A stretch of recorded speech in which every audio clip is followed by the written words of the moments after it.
Greetings and welcome. We are going to be live very shortly here.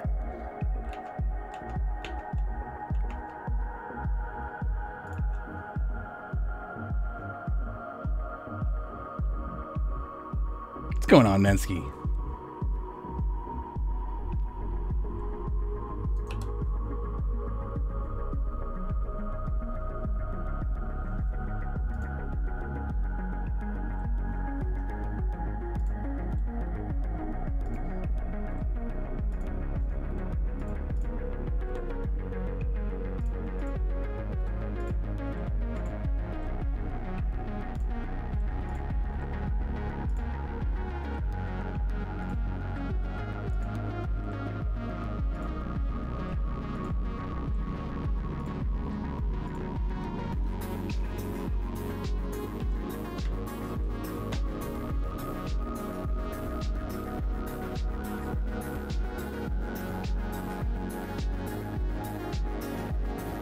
Look at me already dropping frames. Isn't that cool?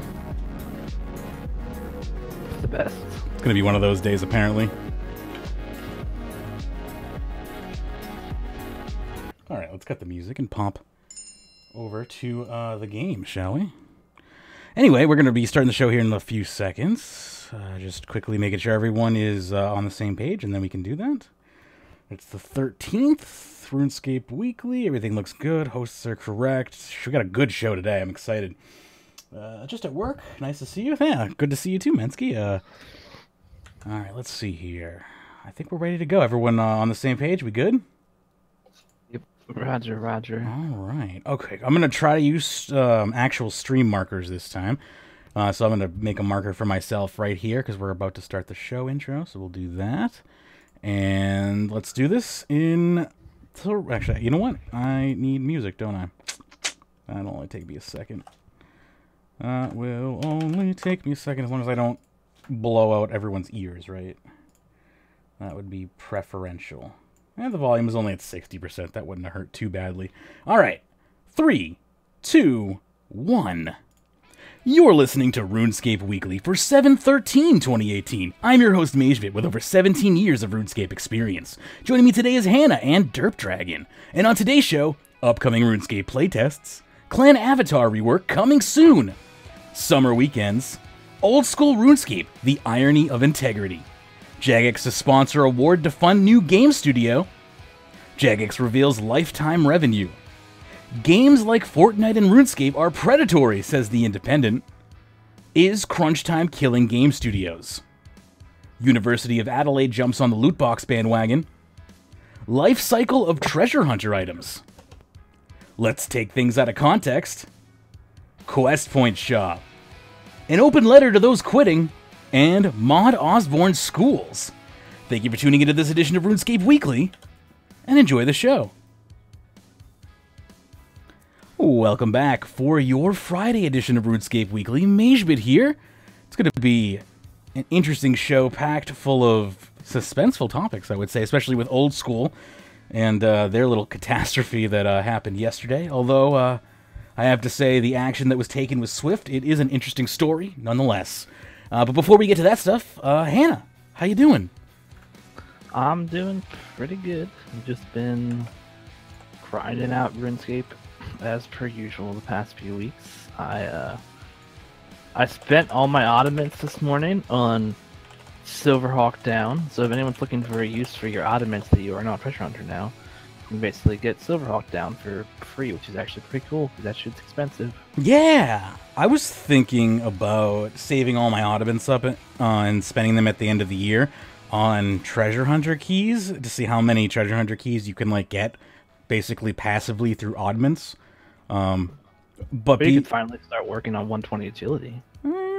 I've been dumping. Oh yeah, you're right, because I could get those downs, which would be cheaper than buying real feathers, since there's no money involved in the downs. I suppose it's a thought.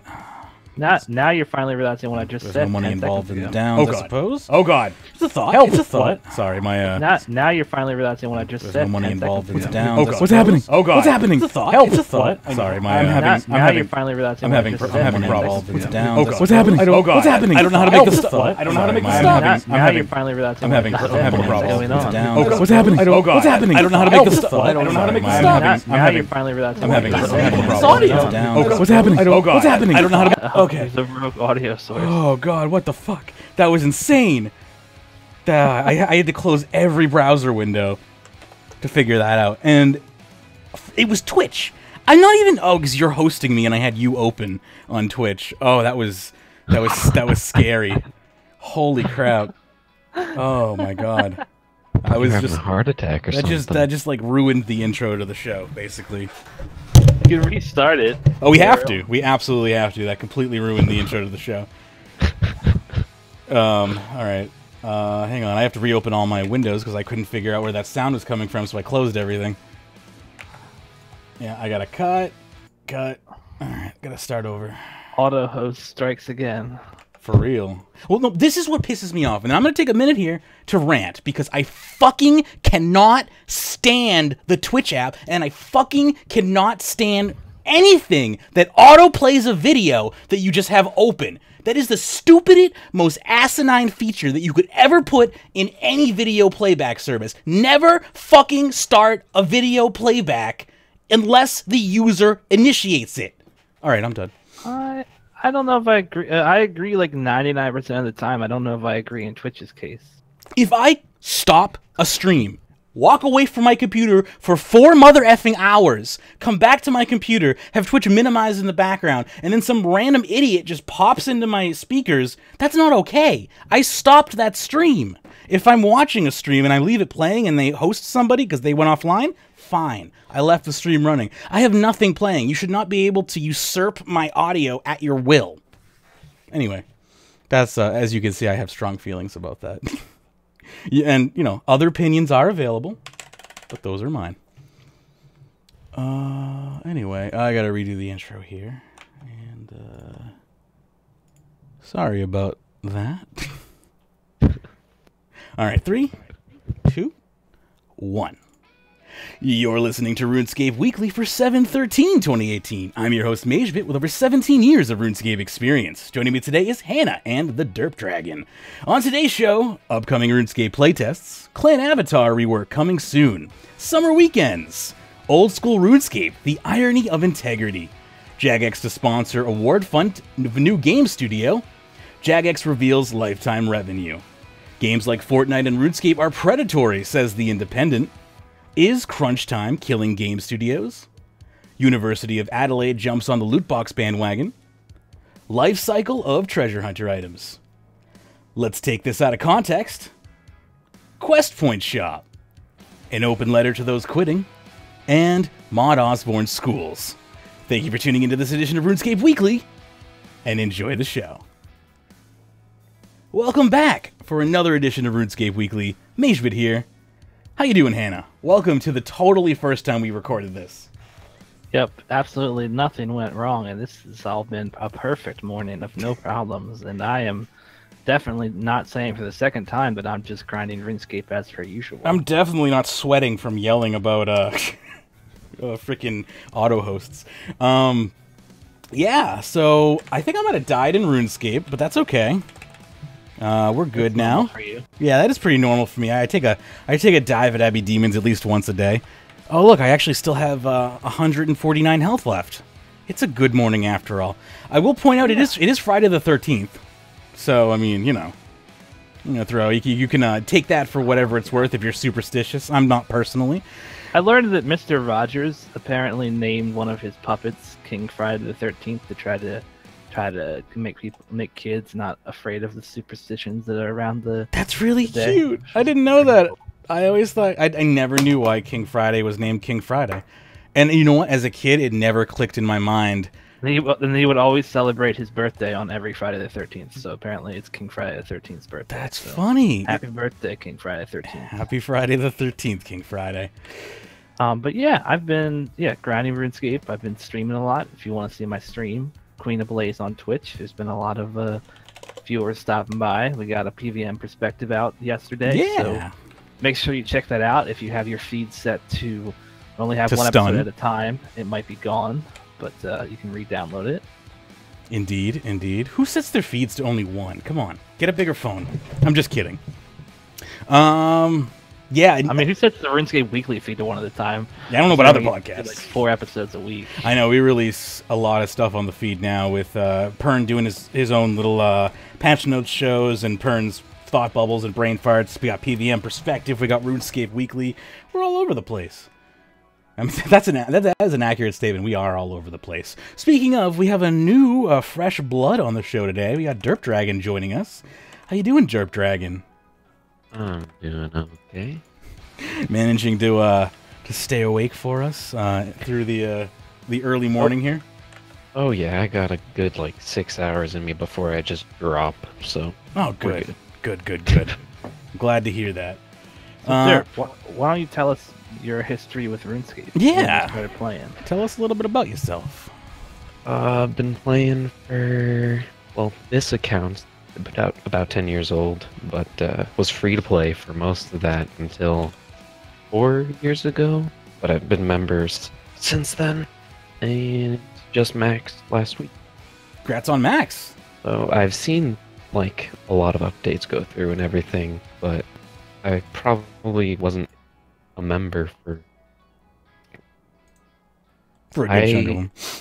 Up until EOC, I think. Wow. Yeah. Did you play a lot when you were free to play, or was it more like a on and off type thing? I played 2 months at a time and then take a huge break and then, yeah. But gotcha. I like to think I'm knowledgeable at the game.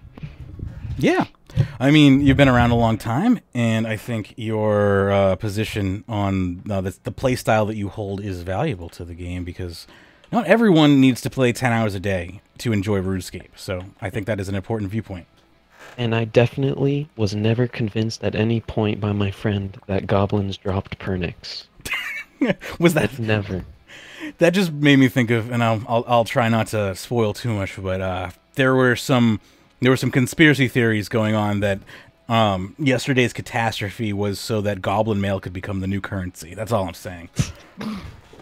Anyway, sounds plausible. It is, it could be. It could be. Before we jump into today's topics, I do just want to thank 2 of our newest patrons, including the Victor and Greg. Thank you very much for supporting us over on patreon.com/RuneScape, where you'll be able to get today's pre-show if you're interested. And then we post other stuff there occasionally as well. So you can get the weekly pre-show and some other bonus content over at patreon.com/RuneScape. Thank you for supporting the show. Isn't Derp a new Patreon supporter too? Oh, yeah. Derp is probably one of the people I just thanked, actually. Oh, just real life names. Yes. Patreon reveals real life names. So you don't have to reveal your real life name on Patreon, but some people do.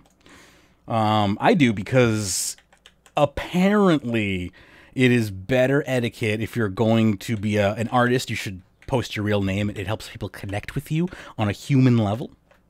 That's what I was told, at least. Anyway. Well, we got some good stuff to talk about today. We have some, I guess, kind of PSAs. These won't apply to everyone, but there are some playtests coming up at the RuneScape studio.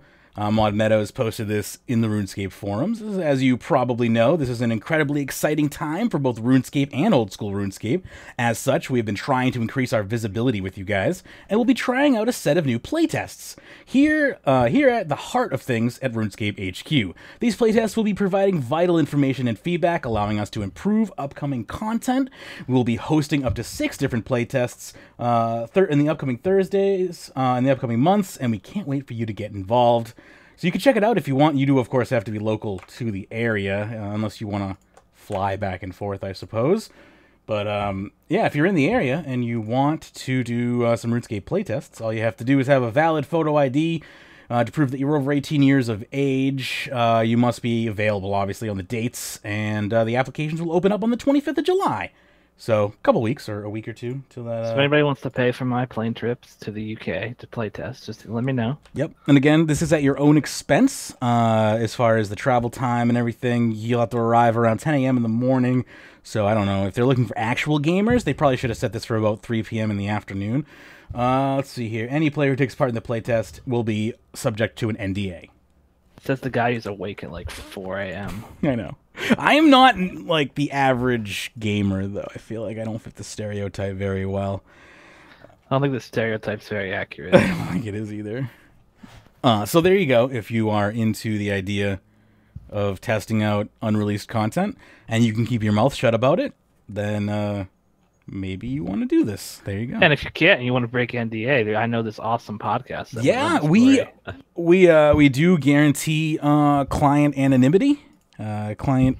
I know there's client attorney privilege in law. What's the equivalent in journalism? I don't know. I don't think there is a good equivalent, but let's pretend there is. Just integrity. Yeah, it's just integrity. Something that the RuneScape community is severely short on. Anyway, we have a post here from Mod Shawnee. This is coming from the RuneScape Discord. And this is about clan improvements. Mod Shawnee saying that the avatar rework and improvements are still are on track for 2019. Just kidding. I've had a confirmation that the avatar rework and clan improvements, basically all the stuff that Shawnee was working on and has shown us previously in the year, including all the buffs to the Citadel, is in QA, which is where it has been for the past few months, but it's actually supposed to be released this month. Hopefully. Again, that's set for if QA can get to it and everything and yada, yada, yada. Yeah. They have to have the QA hours to get it done, basically. It's a TAP project, so QA is assigned sparingly to those things. Go ahead, Hannah. Well, also, don't take it as confirmation because, It's the post makes clear that it could be next month too. So it's not guaranteed for this month. Just to make that clear to everybody. But this is exciting. I'm surprised.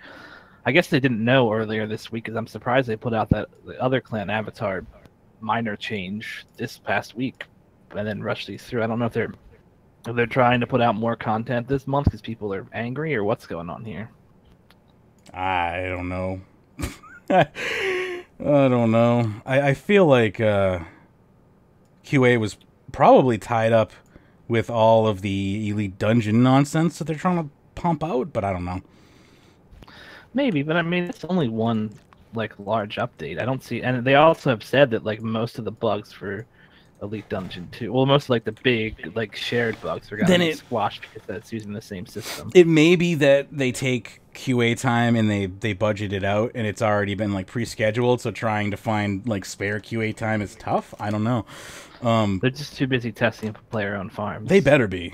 Frankly, they better be making sure player-owned farms is the best piece of content to be released this decade. That's all I'm saying. No pressure, no hype. Don't worry about it. It's all good. Take your time. So we also have summer weekends coming up throughout the entire rest of the summer, I suppose. This is coming from the official RuneScape website. It says here, just in time for your summer holiday, it's time to introduce you to summer weekends. I must say summer is looking hot, hot, hot. We're giving you all the details in advance so you and your friends can prepare. So without further ado, here are all of your summer weekends for this scorching period. Note, Ironmen are excluded from all bonuses in bold. I will announce if a bonus is in bold here. New city quests appear twice as fast as the completion of a city quest. Did you say which weekend this is? I'm sorry, yeah, this is the 21st through the 22nd of July. Menaphos and Sophanum, sorry, yeah, I missed that. So new city quests will appear twice as fast after completion of a city quest. 75% increase from Shifting Tombs. This does not apply to Ironmen. 50% increased reputation in Menaphos. Increased chance to receive Menaphite gift offerings. 25% increased Slayer experience within the Sophanum Slayer dungeon. That is not available to Ironmen. Bonus chance of jewel statuettes while wearing a Ring of Wealth and double chance of Scepter of the Gods and Black Ibis while at Pyramid Plunder. Double chance from Plover Bird hunting, not available to Ironmen. 50% chance based to successfully pickpocket in Menopause. DerpDragon, you might want to tune your auto levels a little bit. You're clipping through, and people, I'm hearing myself on an echo, just a heads up. Triple experience from harvesting luminous wisps. Converting memories remains the same rate, but that is also not available to Iron Man. 28th through the 29th of July is the Summer Skilling Bonanza. That includes Divination Springs will last twice as long once activated. Divination Enriched Divination Nodes spawn every 10 minutes. Fishing spots will move around half as frequently as before. Thieving Pharaoh's Scepter and Black Ibis outfits are twice as likely to be looted at Pyramid Plunder. Dungeoneering will receive double tokens from a regular dungeon. No experience penalty on death in Dungeoneering as well, so you can die as much as you want to good old, what's his name, Blink there. Oh my god, oh, my familiar died. There's just crap all over the ground. Let's see here. Hunter, 2 Origami spawn instead of 1 on Uncharted Isles. Agility has a higher chance of activating the pit minigame. 10% chance not to deplete Uncharted Isle resources while harvesting. Mining nodes and trees replenish twice as quickly rather. Crafting has a 10% chance to produce an extra urn when adding runes to them. Not available to Iron Men. Fletching has a 25% enhanced fletching experience. Not available to Iron Men. Smithing has double XP and respect in Artisan's Workshop. Not available to Iron Men. Runecrafting increased node spawns and double reward points at Runespan. Construction has a chance to retain a plank with Scroll of Proficiency increased by 10%. Not available to Iron Man. Cooking reduced chance to burn food, also not available to Iron. And Herblore, extra 2.5% chance to save a secondary ingredient when mixing potions, not available to Iron as well. 4th to the 5th of August will be Clue Scrolls. You'll get 1 free Clue Scroll reroll per day. Improved chance to get Clue Scrolls from drops and pickpocketing. Jilly Willikers will give you a free Clue Scroll per day starting at noon, type dependent on your total level. Each Clue Scroll completed will reward a summer gift box containing refreshing treats and has a chance of obtaining one of the following items. Not available to Iron Man, by the way. Slayer VIP tickets, Silverhawk Down, Tight Springs, Charms, Experience Lamps and Stars. Easy Clues reward a gift box easy. Medium will reward a hard one. And Elite will give an Elite. 11th through the 12th of August will be Combat. Charm drops will give 1 more charm than normal. Increased chance of rare drops and enhanced Ring of Wealth. 50% increased Slayer experience, not available on Iron accounts. All Slayer assignments are treated as using a Slayer VIP ticket. Shattered Worlds grants 50% extra anima. Get bladed dive, everybody. Yeah, that's probably what I'll be doing. 10% cheaper instance fees. Ability to loot from Mazcab raids once per day. Extra training points from boss training. You may choose your Slayer assignments over the weekend. 18th to the 19th of August will be minigames. +1 Castle Wars Gold's ticket per game regardless of win, lose, or draw. +1 medal from Fish Flingers per game. Double commendation points from Pest Control and Conquest. Double bonus XP and gambling rewards from Barbarian Assault. That's a great way to stack up on bonus XP, by the way. That's like crazy bonus XP. Bosses killed in Dominion Tower are counted twice for the purpose of reward unlocks. +50% Dominion factor earned. +50% produce points at Livid Farm and stacks with boosters. Does not account for Iron accounts. An extra 600 points in Cabbage Face Punch Bonanza. 100% increased Menopause reputation from Shifting Tombs. Double Zeal from Soul Wars. Shattered Worlds will grant 50% extra anima once again. Double points from Stealing Creation. 21st through the 19th of July will be for ports. You mean August, right? Did I say July? I did mean August. Thank you very much. You'll get 25 voyages per day instead of 15. All player on ports voyages will be 30% extra trade goods or resources. And the ability to get the Barmaid Special Voyage on Saturdays and Sundays, as well as Thursdays. We'll see you on the beach. So So there you go. Those are your summer weekends. So anyone looking forward to any in particular summer weekend, or not at all? Sometimes I just completely skip over these events, but I really need to do. There was one of them in there, like I think you mentioned, like Bladed Dive is one I really should do. Castle Wars is one I really should do. You know, there are ones in there I should do. Will I? I don't know. Anyone else looking forward to any? I'm kind of in the same boat. I have like I'll probably do some of the fletching one, I would imagine. And I mean, I might do the ports. I've been meaning to do ports for a long ass time, and I don't really touch them, so I need to get my butt working on that. So there's a lot of stuff that interests me. Whether or not I remember that it's happening is this another question, or if I find a job by then, I could be busy. You know, all that shit. Sure, that's totally fair. Derp, you looking forward to any of these, or does this not tickle your fancy? Minigame weekend is usually what I go for. Dominion Tower Boost is going to be nice. Oh yeah, that was the other one, because I hate Dominion Tower and I'm yet to finish it. So that's another big one for me right there. And I still need the abilities from Shattered Worlds, so that'll be good. Right there with you on that. All right, so moving over to a quick topic from Old School RuneScape. We don't get to cover Old School RuneScape too often, but this did affect both games to some degree, so we will talk about it. Yesterday, if you were playing RuneScape between the hours of, anytime in the morning, really, for Eastern people, or, in the afternoon yesterday, I guess, for people over in the UK and whatnot, or if you were in Australia, you might have just slept right through this whole thing. But Old School RuneScape had a crazy bug, so let's talk about it. Should we Tarantino this and read it from the start, or should I read it from the finish and go backwards, or what should I do here? How do you think I should go over this? I don't know. I think probably from the start. But real quick, I do want to say the Aura Man just showed up, so welcome. Cool. Welcome to the show. Welcome, Aura. Hey, good morning. Yeah, am I on the wrong podcast? What's this Old School you're talking about? Yeah, this is the while you slept, we actually decommissioned RuneScape 3, and Old School RuneScape is actually the new flagship product. Welcome.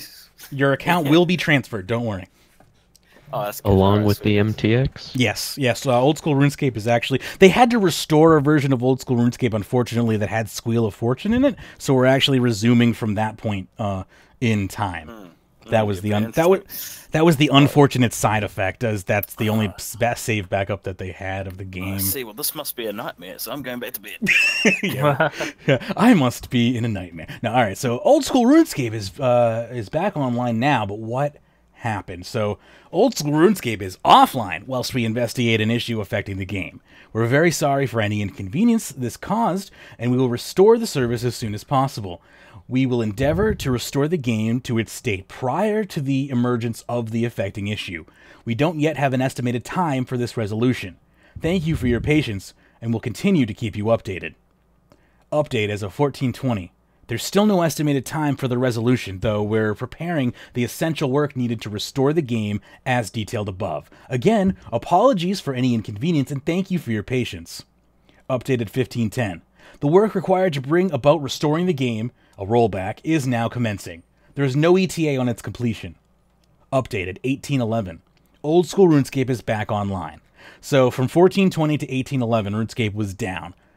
That's not a bad amount of time. What's that, like 4 hours? Let's find out what happened in those 4 hours, shall we? We'd like to thank you all for your patience and understanding during the time Old School RuneScape was offline. Shortly after the weekly game update went live, it quickly became apparent that a damaging bug existed. We were able to spot it so quickly thanks to the honesty of the community who helpfully alerted us to it, and we made this decision to turn the game off to prevent further effects on the game's economy while the situation was investigated. There was a lot of speculation as to what the bug was, and what was causing it.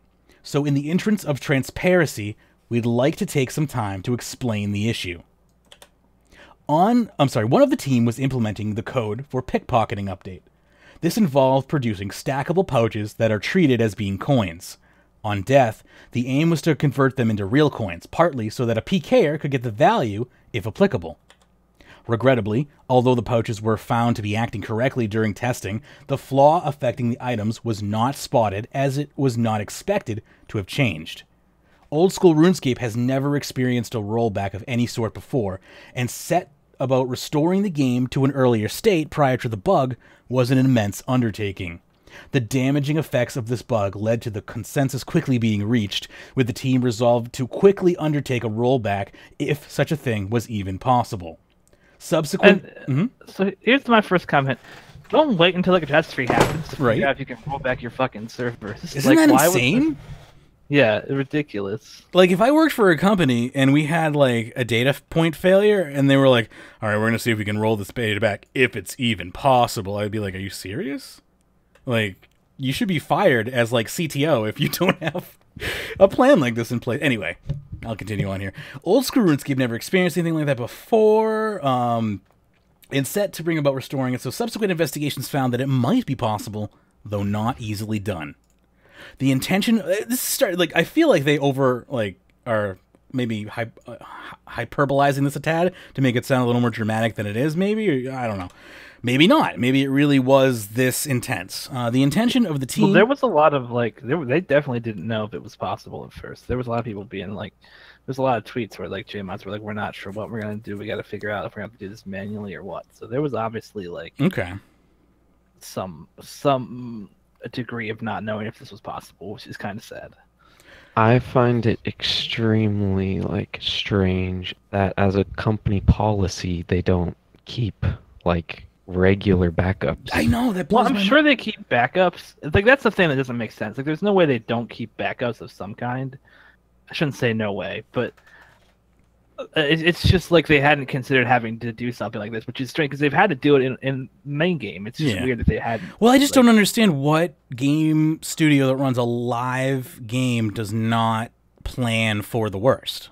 Like, you have a multi-million-dollar company and you're not planning for the worst? That doesn't make sense to me. I don't know. I would have, like, if you didn't know how to do it, I'd have a research and development team working on that, so when it did happen, we'd be ready for it. Anyway, continuing on, and not, we can look back at the 2020 hindsight always, but hopefully now they know how to, obviously they know how to do it now, so hopefully if it ever happens again, they have a plan in place now. The intention of the team was to attempt to roll back players' saved games to approximate time of the game update, which was 11:30 a.m. British Standard Time. Finally, we'd like to reiterate that we never have done anything like this before. It's possible that some issues may still persist, but we assure you that we'll continue monitoring the situation to ensure that normal service is resumed. We're very much aware that players' other items are affected by this kind of rollback. Sadly, we are not able to restrict the effects solely to the players who generated money from the bug, as coins are tradable, and the effects were far more wide-reaching. This means players who have lost around 20 minutes of their activity. We're very sorry if you were fortunate enough to have received a rare loot drop or something similar at that time. So that to me is basically them saying that we're not going to be returning anyone's items in that period, and I think that's probably what they have to say, because it would be a little bit of a ridiculous feat to attempt to undertake restoring every single person who was online's items in the past 20 minutes for that time period. I mean, not to mention they might not even keep that info if they don't even know if they have a rollback. They definitely wouldn't have a rollback of a rollback. Yeah. Well, that's what I was gonna say. Like, I honestly think it's super frustrating that, like, Jagex has not implemented a system to deal with stuff like that. Like, so for example, if you get hacked in World of Warcraft and your characters get deleted, you can literally contact the company and they will restore your characters with all the items they had on them. And so, like, they clearly have a system in place in that game that allows them to do shit like that. Whereas, like, the RuneScape has something like that, but it's all manual and not, I don't know, it's not very well done. It's kind of frustrating that they haven't put, like, more work into making that kind of system with how much, like, account stealing that happens in this game and, stuff like that. It would really, honestly, like, help player retention to have such a system in place. For sure. I mean, I see countless threads about people dying to stuff like, bug abuse or luring, and then, they just quit the game because they can't get their stuff back. If there was a better way to do that, it would be nice, especially when it's a server fault. Like, in RuneScape 3, they're supposed to give you your items back if it's the fault of the server. Any other instance, no, but I don't know if the system varies in old school RuneScape or if this is a special instance because the data was corrupted and they can't prove it. You know, that's a possibility. Like, I don't know. I honestly don't know what to say, and this seems like a special case, and it's hard to say that people should or shouldn't have their items back because I don't think we've had a scenario like this before. There's no precedent to work against here, and it just may be a colossal undertaking or nigh impossible for them to return those items to players in that specific 20 minutes. And honestly, I think it might be a situation where you really should just be thankful they were able to restore the game at all and just move on. I mean, I just think it's bad customer support. It is bad customer support, but I mean, you can argue that they don't have systems in place, but the fact that they don't is just it's bad. Yeah, like that's it definitely is, and I'm not trying to give them an out by saying let's move on. I'm just saying like nothing can be done. Hopefully, they've learned something from this and will improve their systems in the future. If they don't, and this happens again, I will have nothing to say. I don't know. I mean, this has happened so many times. This has happened before. The Valley Massacre is a great example of this, right? Like, no one got their shit back from that. Sure. No, recently, what came to mind for me was EOC. I thought they were lying because I thought it was so weird. They said, "Oh, we managed," when they were talking about bringing back an older version of RuneScape, and they were discussing whether it was possible. I thought it was completely crazy that they had done such a major update and didn't have a backup of the game immediately before the update. And they were, "Oh wow, we managed to find somehow an 07 scape." And I thought they were just like lying about not having any backups, but this happened. I thought they were lying too. Well, I thought then that was about finding an older version of the game. Like, they didn't want to bring back like a 2011 version of the game at that point because it would have been too recent, and it would have, like, I think they would have thought that would have hurt the game integrity. They more didn't have backups from like 5 years ago. I'm sure they have backups in some way from like 6 months ago or a month ago. Like, who knows? Maybe I'm assuming too much there, but I imagine they have to have at least that type of stuff. But so they were either lying or they were incompetent. Or incompetent. Yeah, those are great options, aren't they? Real quick, just a quick welcome to the Fortress Gaming, catching us live for the first time on Twitch. Yeah, I mean, it just definitely seems like once again Jagex has been caught with their pants down as far as redundancy is concerned, and that is scary to think about. Yeah, I mean, I think it's happened too many times to like.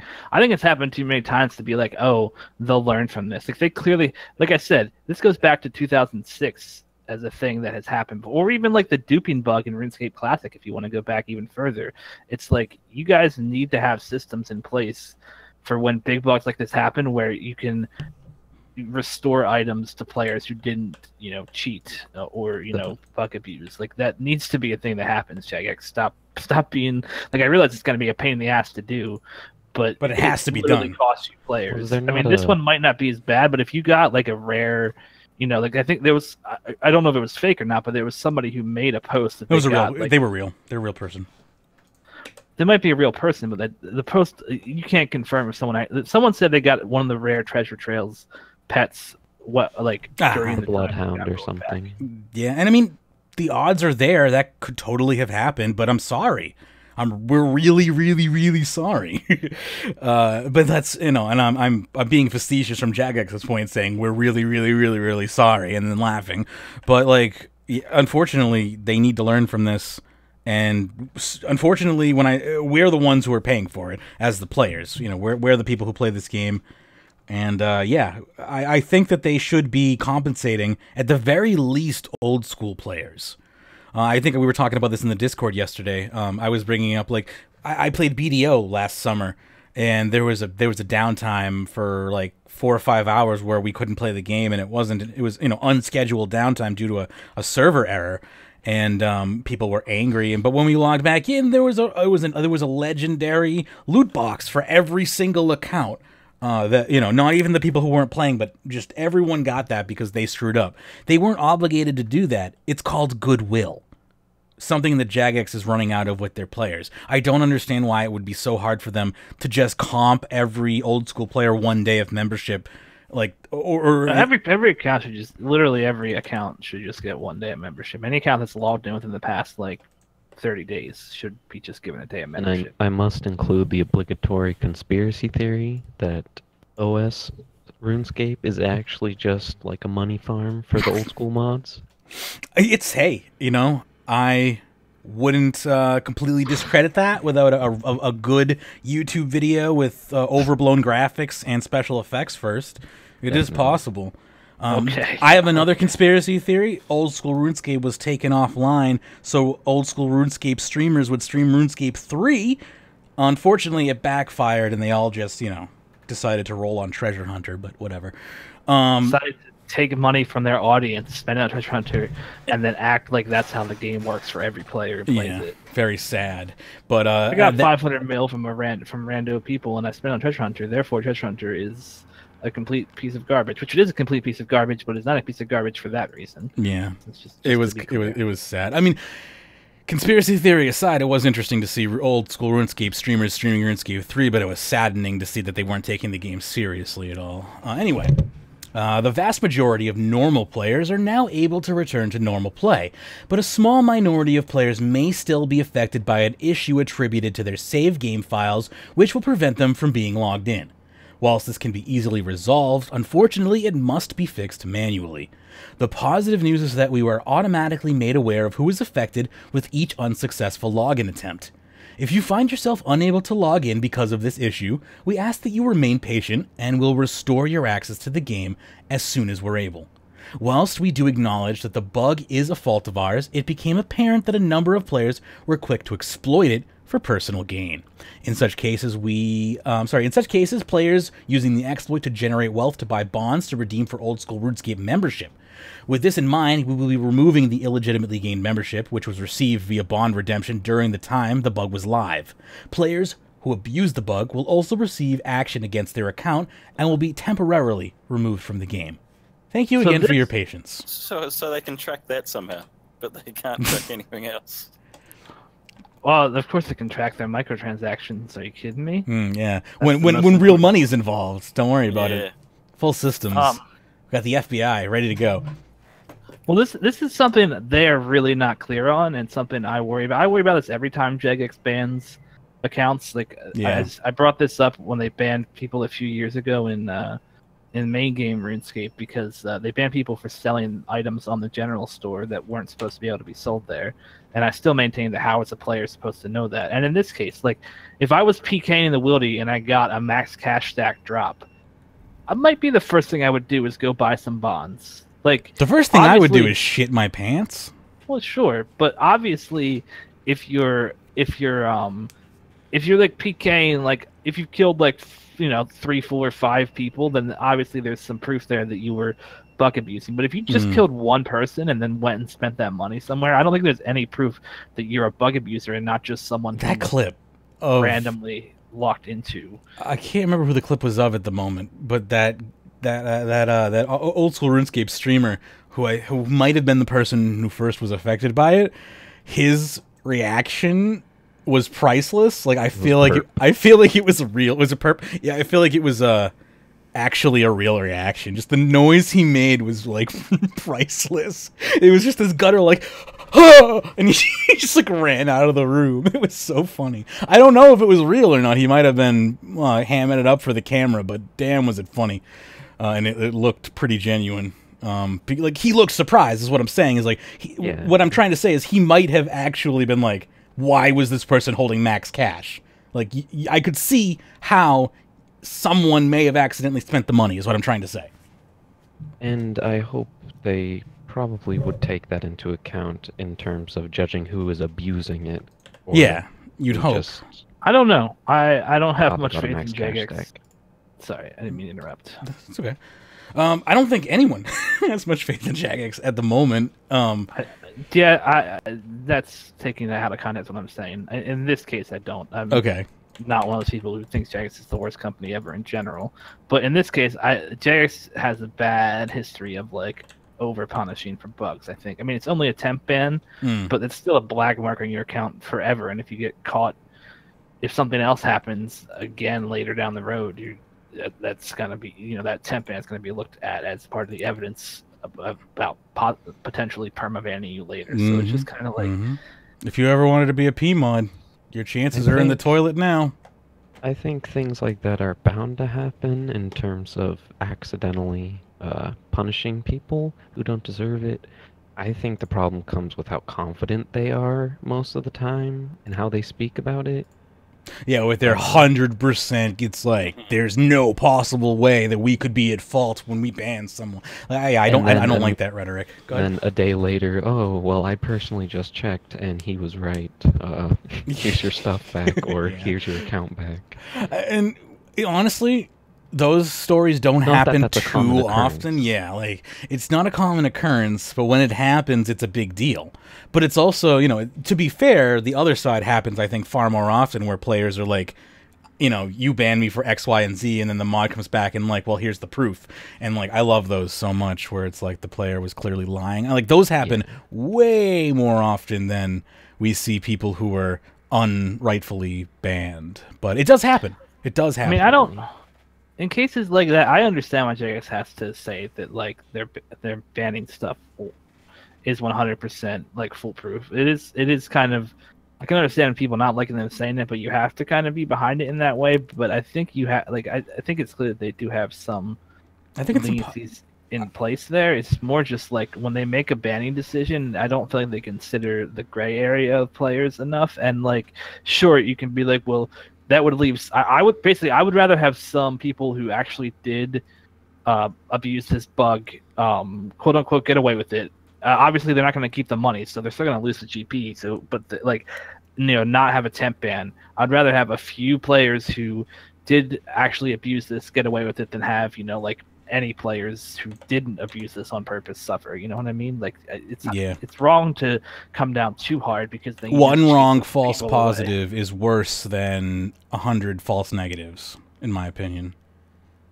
Like it's the same. I don't like using real world examples to video game examples, so I'm going to go ahead and do that. You know, it's very similar in my mind, and I say in my mind because it's not really very similar at all when you take the real weight of the gravity of the situation, but the death penalty. You know, it's if you ban someone, they're gone forever. You kill someone, they're gone forever. You can't have one false positive of a death penalty is horrible. I would rather see none of that than 100 false negatives where someone just doesn't get the death penalty and remains in jail or something, right? Like, it's just you don't remove somebody from something permanently unless you are 100% sure of their crime. And it's almost impossible to be 100% sure of any crime. Now, we're dealing in a digital world where, you know, you can't remove somebody from existence, you know, in the real world, but you can terminate their account in-game, and I think at the very least you owe a 99.9% accuracy. You can't claim 100% accuracy, but I feel like claiming 99.9 is just the right thing to do, so when you do screw up, you can claim that 0.1% and be like, sorry, you were just in that 0.1%. And it just alleviates so much backlash from the community. It's true. So I just don't... Go ahead. It's not like they're... Sorry to interrupt you. No, not at all. It's true. It's not like they don't make mistakes. Saying 99% is just honest, and it leaves them room for making mistakes. It's okay to make a mistake every now and again. I know as a games company, you're supposed to be gods, but trust me, it's okay to make a mistake every now and again, even if Reddit tells you otherwise. So I just don't see the problem with 99.9%. And then saying, well, sorry, you know, that 0.1% still exists and happens. You know, there are going to be hiccups, you know, every now and again. Probably once or twice a year we're going to see a hiccup. Anyway, any other thoughts on that, or should we move forward? No, about it. All right. Our next topic here is a more positive one that I think sheds Jagex in an interesting light here. This is coming from MCV UK. And this is Jagex to sponsor the award for the new studio at the Develop Awards 2018. So each year, MCV hosts the Develop Awards, the biggest awards night in the games development industry, and in 2018, this event is no exception. This year, the event will pay host to over 500 people, representing 175 companies around the world. Sponsoring the award event for new studio is Jagex, the Cambridge-based studio behind RuneScape. MCV speaks to John Burns, the SCV of publishing at Jagex, to find out why they sponsored the event. Quote, Almost a decade ago, Jagex was a new studio, forging one of the earliest live games, RuneScape. Today, it's a living game that connects and inspires millions of empowered players in supporting the New Studio Award. We are proud to celebrate this year's emerging studio talent and wish them similar decades of success. Championing new studios and their output is a key part of the Develop Awards and is also a key part of what we see as the third age of Jagex as we look to support studios and development talent globally by opening our live game publishing services to studios seeking success in the living games market. There's only a couple of days until the World Cup semifinal awards ceremony on July 11th, which I think was a couple of days ago, so that's happened. So there you go. Jagex is sponsoring a new game studio. Basically, whoever wins this MCV award is going to get their studio kickstarted by Jagex, and I think that's a pretty cool thing of them to do. So, just wanted to throw a little a light on some of the goodwill that Jagex is spreading in the games industry community, at least. Maybe not in their own community, but they're doing some good things in the greater community, and I think that's worthy information to share. Thoughts, or should I keep moving along? No, you pretty much covered it. I mean, It's always good to see companies doing stuff like this. Yeah, especially... yeah, go ahead, Armin. I was just going to say, I wonder how new the company has to be. Like, it's like funny if like Play Fusion wins. I'm pretty sure it has to be an unfounded company or like a company that is fledgling, developing. Hopefully, they're not gonna. Yeah, we find out that they decide to go and support AreaNet or ArenaNet or something, some like huge already like established MMO company. Anyway, is that game even out yet? Which game? What was it called? Lightseekers? Oh yeah, it's out. It's out. It is more of a card game and a toy game than a video game. So it's just not for me. They sort of shifted.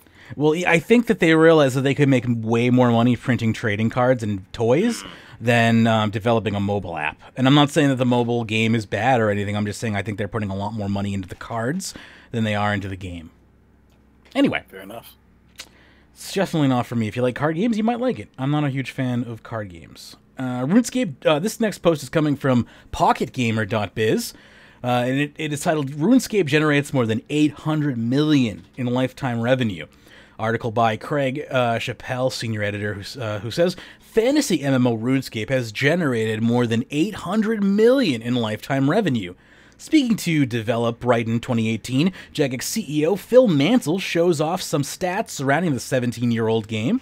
The MMO has racked up 250 million player accounts and is still experiencing consistent user growth, he claims.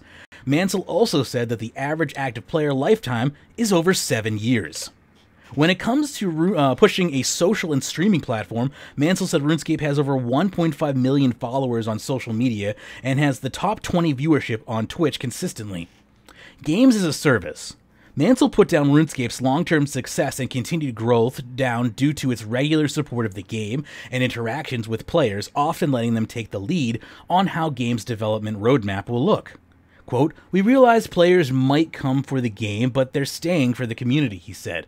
Perhaps one of the biggest decisions Jagex has made for RuneScape was 5 years ago when it debated whether or not to split the MMO into two versions, Old School RuneScape and the regularly updated version. The UK developer let fans vote and nearly 500,000 players voted in support of Old School's release.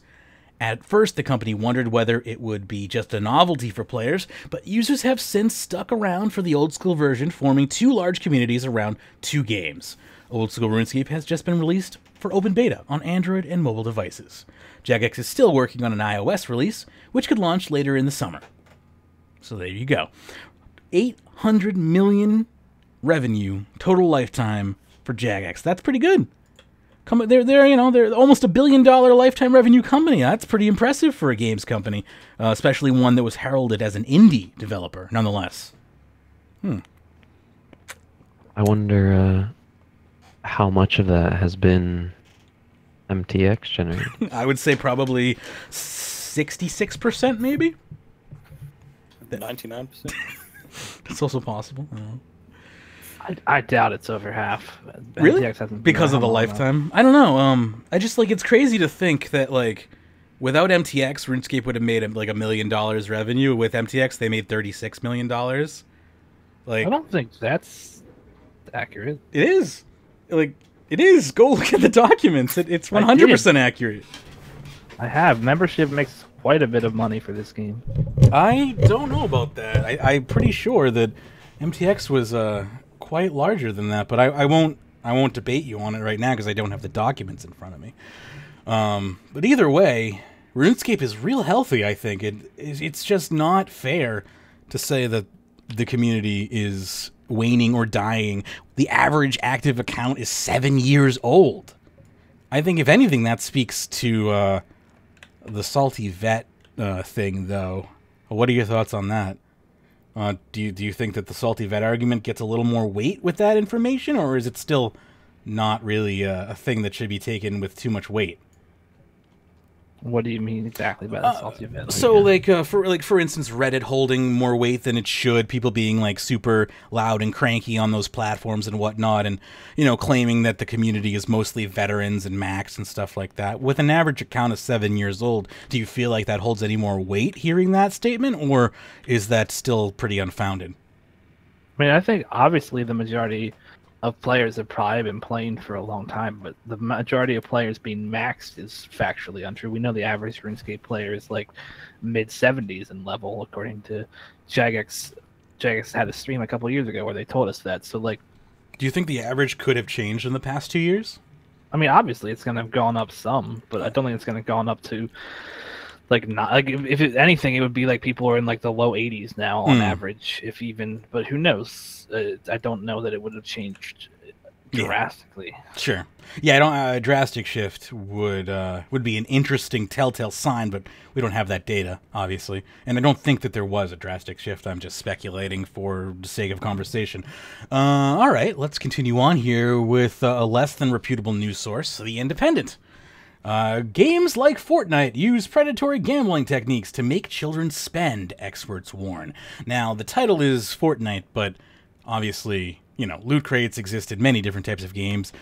We do have a form of loot crate in RuneScape, being Treasure Hunter, though is not exactly your typical loot crate, is close enough for, I think, this argument to be relevant, but I also think this argument is not the best. So let's move in here, and we'll get to that.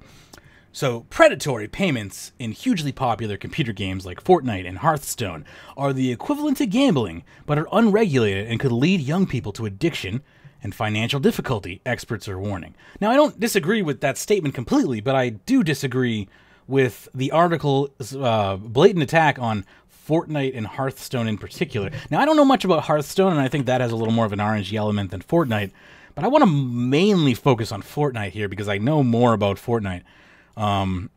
Hearthstone has some of the worst MTX. Yeah, to be honest, you can't play that game without spending money. I figured. I feel like Hearthstone. Well, you can't play that game competitively without spending money. I feel like Hearthstone might be a fair target here, but I don't think Fortnite is. And the article will continue on here, and we'll be able to pick apart more. But again, targeting these popular games, specifically Fortnite, in the wake of gaming addiction being recognized by the World Health Organization, which I want to just also make a note that has to be fully debated. That version of the WHO's recommendation does not go into effect until 2022. So there are no official psychiatry diagnoses that can be attributed until that date, if that even gets solidified in their recommendation. But that is still technically up for debate. I just wanted to make that known so people, because I've been hearing a lot about this, and I went to do my own research on it, and that's kind of what I discovered is people aren't really making that information kind of known. Is yes, the World Health Organization did say that, but what they're not saying is it's still widely debated, and that is not like strict science until 2022, if it even gets, left behind. It might actually get cut. Anyway, psychologists have drawn attention to what they describe as increasing similarity of gaming and gambling in what has rapidly grown into a multi-billion-pound entertainment sector. They single out a type of in-game micropayment known as loot boxes, where players buy a random reward, potentially including rare characters or powerful weapons. In an editorial published on Thursday in the journal Addiction, Dr. Daniel King and Professor Paul DeFabro of University of Adelaide say these schemes may entice some players with access to credit cards to spend more money than they can afford. Young players in particular are less equipped to rein in their spending, the pair warned. In Fortnite, the wildly popular survival shoot-'em-up, which has a free-to-play version, players can access a campaign to play alongside friends and use the game's V-Buck currency to buy quirky llama loot pinatas, which give a random reward. Ah, I see. That's where they're going after Fortnite, is their loot pinatas, which honestly I don't know much about. Go ahead. They're also talking about this. They're talking about the survival part of the game, not the BR part of the game right there. So survival part of the game apparently has some shitty microtransactions in it. I was unaware of that. Like they're saying. I was unaware of that. Go ahead. There's plenty of games they could have gone for. It's well, actually, kind of obvious they're just going for the clicks, at least with for the who they're targeting. No, but thinking about it more, I haven't thought about Fortnite Save the World in a long time. Me but either. no, like the way that sorry, go ahead.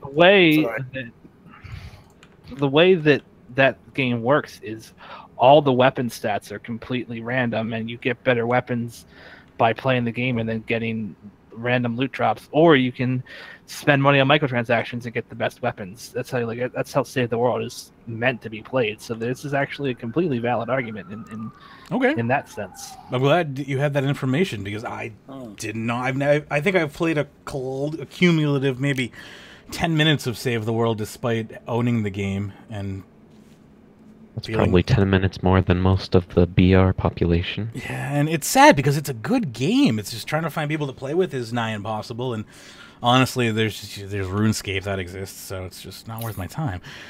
But yeah, I didn't know that, and I'm sad to hear that. But anyway, that game costs $60. Save the World, Safety World. Save the World is not a free game. Now, it's a failed game, but it's not a free game. And Epic has made plenty of money on their BR. I don't know why they'd need that type of microtransaction. Anyway, completely. Save the World was always supposed to be like, it was supposed to be paid for early access and then eventually become free, from what I heard. So like, I think their end game model for that game was supposed to be the weapons and shit, getting them from loot crates. Things just went completely unexpectedly from the plan, and they ended up with the world's most successful BR. Gotcha. Makes sense. That's good to know. I appreciate that information because I would have not known and just kept reading and looked like an idiot. Coins can be bought with real money or won more slowly through the game. More expensive llamas, such as legendary troll loot truck llamas, cost at least $10 in V-Bucks, but include 20 items. While Hearthstone, an online card game from World of Warcraft, developers Blizzard users can pay for packs of cards with a random selection of rare characters or skills to battle other players. You know what? Just to play devil's advocate in regards to Hearthstone, if we went back in time and this article was in the Boston Globe and my mom was reading it about Pokemon cards, the same applies. Oh yeah, for sure. Card games have always been hugely expensive. There's Yu-Gi-Oh cards that are hundreds, well, not just Yu-Gi-Oh cards, but any card game, but I have experienced like Yu-Gi-Oh cards, hundreds of dollars. I've never spent that money on them, but that's basically why I never got into card games, was because of the absorbent cost, and then it never ends.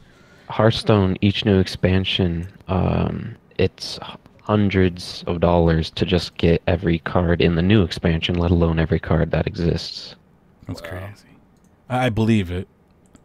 But that's, yeah. So just wanted to make that point. Accessing these top tiers items can be vital to progress or improving in rankings in the game, which may require which require beating experienced players with better upgrades and making and earning credits in the game harder. The need to overcome this paywall only becomes apparent after players have committed a substantial amount of time playing for free and amounts of entrapment, the authors note. So that's an interesting kind of way to look at it, is, you know, you don't need to really buy into it until you get to the upper levels. You want to be competitive. You've already sunk all this time in, and now you have to sink money in, and you're like, well, I've already put this time in. Do I sink this money in, or do I drop this hobby that I've started for myself here? And I think, you know, more people are probably going to buy in than cash out. The need to overcome this paywall only becomes apparent after, copious amounts of playing for free. Quote, game monetization schemes have become increasingly sophisticated and have been featured more prominently within popular online games. In our view, some of these schemes could be considered predatory. Predatory monetization schemes typically involve in-game purchasing systems that disguise or withhold the true long-term cost of the activity until players are already financially and psychologically committed. These build in other tactics used in the gambling industry, such as seemingly time-limited sales, invasive promotional adverts, and the imbalance of information on the player's side about the rarity of items. And that's like, we can say that Fortnite does something good, like Fortnite BR does some things good, like it doesn't have loot crates and stuff like that, but it is still very much preying on the, hey, this item's only available for 1 weekend. It's like legendary quality. You should buy it. Like, that's absolutely a thing that Fortnite does. And so, like, it's definitely better than other games, but there is, I think, a very valid argument to be made when you're making the game for kids. I mean, it's just like Fortnite is obviously a game that's like aimed at children, and like that game is like, here's this flashy new thing that's only available for 2 weeks. Spend real money on it. Like there is a problem there. Sure, it's not as bad as loot boxes, but it's easy to see that there is some kind of issue there. Yeah. Last year, Activision Blizzard revealed that it made $4 billion, more than half its income in 2017 from microtransactions and free games such as Hearthstone and Heroes of the Storm. Fortnite's publisher Epic Games made $296 million from the games in April alone. Even though it's free to play, the average person spends $58, with 69% of players having made an in-game purchase. This massive... Wait, people spent $60 a quarter on that game? It sounds like it. That's amazing. Holy shit. That's why this works so well.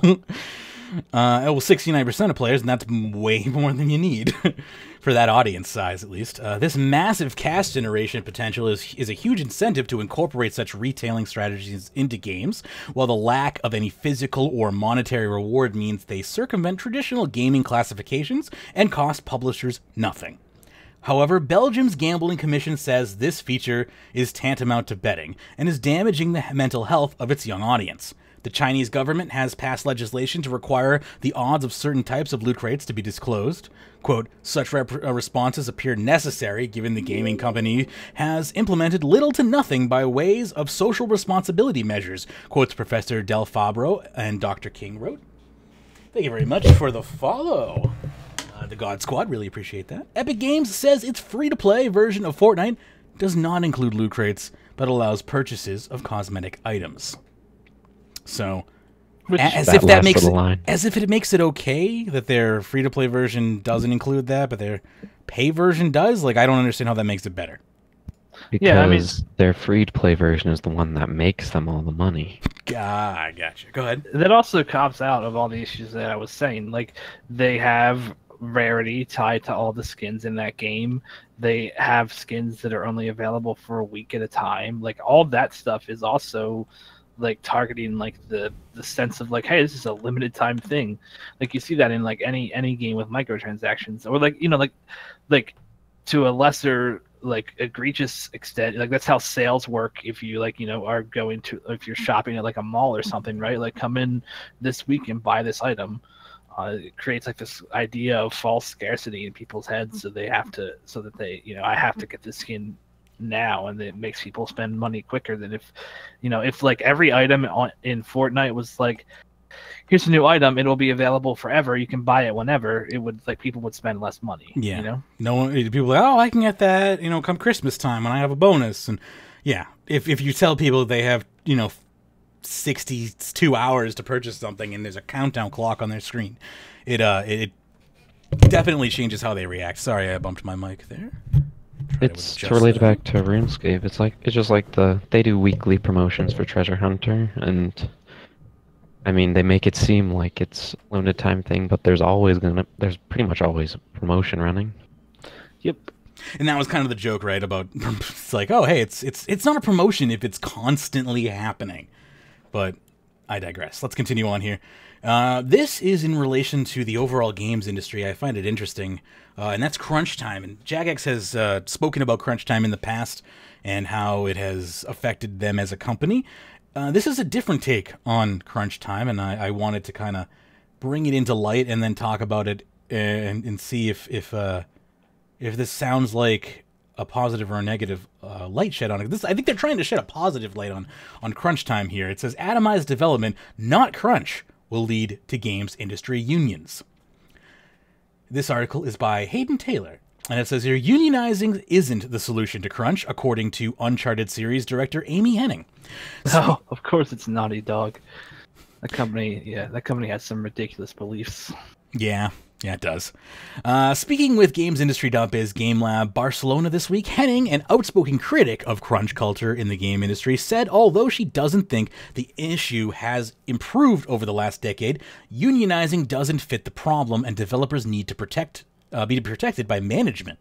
Quote, I don't think unionizing is actually the answer because most people do it out of passion for what they're doing, she said. They need to be protected by the people that are running the studios and projects to make sure that crunch is discouraged. Yeah, but that's like this is why we need unions, because management doesn't focus on stuff like this. Well, yeah, she's outrageous deadlines and such. She's saying that managers should be the one to protect their employees when managers are the ones setting these ridiculous crunch deadlines. Yeah, and managers are the ones that are most motivated to like figure out how to make as much money as possible. Like they're not going to care that much as to how employees are being treated. Like this is why unions existed in the first. Like this is why unionization happened in, in like the post World War II era, all that shit. Like for stuff like this, because you can't trust someone who is trying to earn as much money as possible to have the best interest of the employee at heart. That's just, they're two competing factors, and you can't trust that person to be unbiased. They're going to have a bias. And when like your manager and your boss is like, this game needs to ship at, as DerpDragon was saying, this game needs to ship in 1 month, but your employees are like, I don't want to work 100-hour weeks. Like, who are you going to listen to? You're going to listen to your fucking boss. Exactly. I would love to have a manager that says, no, take your time. Right? We can stretch the deadline. It's fine. I would love to have him. When I worked at Geek Squad, right? What would you think my job would be at Geek Squad? Repairing computers? You'd think, right? I was written up 3 times in my tenure there for not selling enough credit cards. I was an advanced repair technician. I don't sell credit cards, okay? Like... That's the type of thing, that's what management cares about. I'm hired to fix computers and I get yelled at for not selling credit cards, right? It's like, you have to understand, management does not give a shit about you. They give a shit about making money. So, yeah, trusting management is just like a laughable idea, in my opinion. Continuing here. However, that's not to say that Hennig isn't anti-union. She suggests that instead, that shifting an increasingly atomized nature of work in the industry that will become a force it to unionize. Quote, I believe that the key creatives that make up the hub of a project are going to become more like free agents as they are in the film business, she said. And I think that will force the change sooner than some sort of unionization around the crunch is going to. It's going to be our working practice and our finances around it that provoke a much more contractor-focused economy.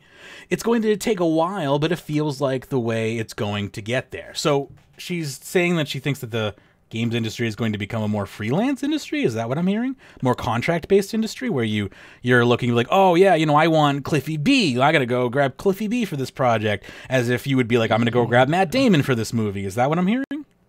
Yeah, that sounds like it. And that's like, game industry is already like that, except with developers and not individual. Like, yeah, games industry has had a chance to develop like that, and it hasn't. Instead, it's it has in some ways. But the thing that the games industry is missing in that sense, like the reason that works well in Hollywood, as I think she's partially trying to say here, is the unionization.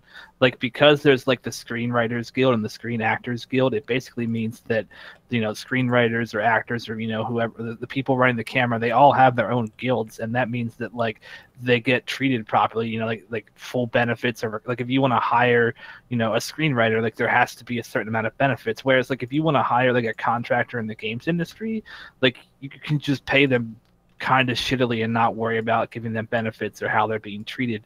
It's just like, and so like, yeah, Hollywood has kind of built an entire thing around that, and I guess that's what she's saying she hopes happens in the games industry, which I guess would work, but that's putting a lot of faith in a lot of regulation happening where people self-regulation nonetheless.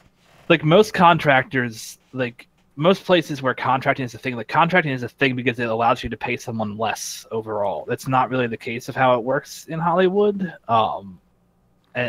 Contracting is just more a symptom of how movies are made, right? You're not going to hire someone like, I'm going to have a full-time screenwriter and they're going to write, me a movie every year. That's just not how that industry really works. And the games industry, I think, is it currently works a bit different than that, but I could see a world where it would get there. But yeah, getting there and also having unions that are going to support that is going to be a challenge. As is getting unions in general. Like people, like every big company out there wants to fight against the very idea of unions in the games industry.